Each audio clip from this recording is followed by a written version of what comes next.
Imagine a girl of only 12 years old, a child who abandons her home in the Egyptian countryside and flees to cosmopolitan Alexandria. Its only goal: to indulge in the pleasures of lust and carnal sin.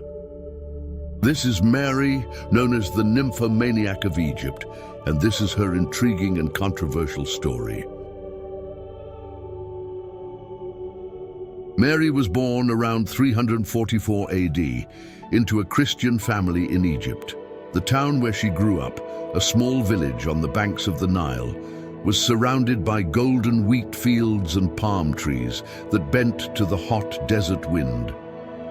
The sound of the river and the singing of birds were constant in her childhood, yet Maria felt suffocated. Her restless spirit longed for something more, something she couldn't find in the serene landscapes of her homeland. At the age of 12, an uncontrollable desire impelled her to indulge in the pleasures of the flesh. She felt as if an internal force, indomitable and overwhelming, was pushing her away from everything she knew. Abandoning home and family, Mary fled to Alexandria, the vibrant city known for its grandeur and decadence. The streets were a maze of noisy markets, towering temples, and dark alleys where every conceivable vice was hidden. In Alexandria, Mary resorted to prostitution, using her body as currency to sustain her new life. Seducing men and incessantly seeking new experiences, Mary aimed to satiate her insatiable libido.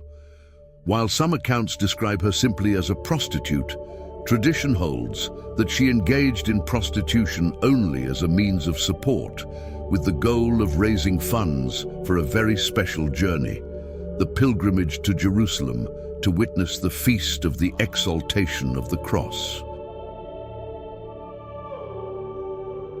At 29 years old, after many years of a debauched life, Mary finally managed to gather the necessary funds for her pilgrimage. The journey was long and exhausting. Mary crossed arid deserts where the heat was suffocating and the landscape desolate. The nights were cold and filled with stars, and Mary often wondered if she would make it to her destination. Amidst the hardships, a new feeling began to grow within her, a spiritual restlessness that made her question the meaning of her existence. When Mary finally arrived in Jerusalem, her feet were wounded and her body exhausted, but her determination remained intact. However, the course of events took an unexpected turn. When Mary tried to enter the Church of the Holy Sepulchre, an invisible force prevented her from entering. She interpreted this phenomenon as a supernatural sign, relating it to her impure life.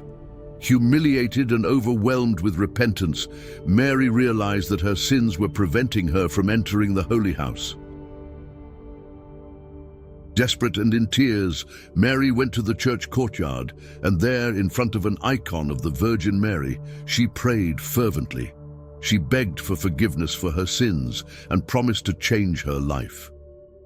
Determined to keep her promise, Mary crossed the Jordan River, the same river where Jesus was baptized by St. John the Baptist, and began a journey of penance and redemption in the desert. Abandoning her life of lust, Mary became a hermit, dedicating herself to prayer, fasting, and contemplation. The solitude of the desert and the rigor of ascetic life purified her, transforming her into an example of holiness. For more than 50 years, Saint Mary of Egypt lived in the desert, enduring the elements, loneliness, and temptations. But her unwavering faith and rigorous penance drew her ever closer to God. The desert was relentless.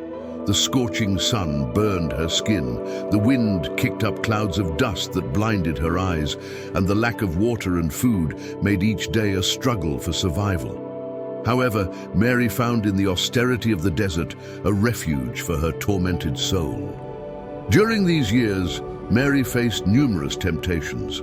Often visions of feasts and banquets would appear in her mind, tempting her to abandon her life of penance. At other times, Memories of the carnal pleasures that once dominated her would resurface with intensity, but she resisted, praying fervently and strengthening her faith. In 422 AD, at 78 years of age, Mary was found in her cave in the desert by the monk Zosimus. Zosimus, a monk from Palestine, had received a divine revelation that guided him to the desert where he found Mary. Upon seeing her, he was initially shocked and thought she was a demon. Mary was extremely thin, so thin that despite being almost naked, she had no breasts. She was so scorched by the sun, black and dry like an old piece of wood. However, her skeletal figure and the bright eyes of spiritual fervor revealed the depth of her devotion. "What are you doing here? How long have you been here?" Zosimus asked. Mary recounted her story to Zosimus, who was amazed by her sincere transformation and repentance. Then Mary said to Zosimus, "Leave me your mantle and grant me the Eucharist." Zosimus gave her the Holy Communion and offered her figs, apricots, and lentils that he carried with him. After receiving the sacraments, Mary ate only 3 lentils, thanked him, and implored him to return the following year on Good Friday. As he had promised, Zosimus returned the following year on Good Friday, but found Mary already deceased. She had left a message for her friend Zosimus, written on a stone with a piece of another stone. The message read, "Father Zosimus, bury the body of this sinful Mary here, return to the earth what is only earth, and pray for me." Moved and reverent, the monk buried her in the desert.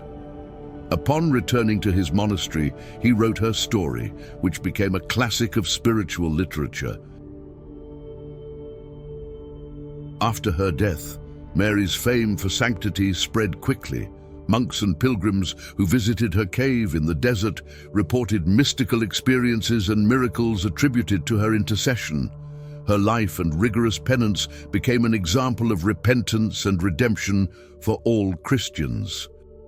The canonization process of St. Mary of Egypt is not as detailed in traditional historical documents as modern canonization processes, which follow formal and well-documented steps by the Catholic Church. The official canonization of St. Mary of Egypt only occurred centuries later, in 1215 AD, by Pope Innocent III. Her liturgical feast was fixed on April 2nd in the Roman Catholic Church and on April 9th in the Greek Orthodox Church. The story of Saint Mary of Egypt is one of profound spiritual transformation, of sin redeemed by divine grace and marked by contrasts and paradoxes. By crossing the Jordan River, Mary symbolically purified herself, leaving behind her life of debauchery and embarking on a new path of holiness. In the desert, Mary found not only the solitude necessary for her purification, but also the strength and determination to face temptations and trials. Her story teaches us that holiness is not a state reserved for a select few, and that no matter the weight of our past mistakes, there is always hope for a new beginning. Thank you so much for subscribing and for your company. We'll see you on the next journey. Bye.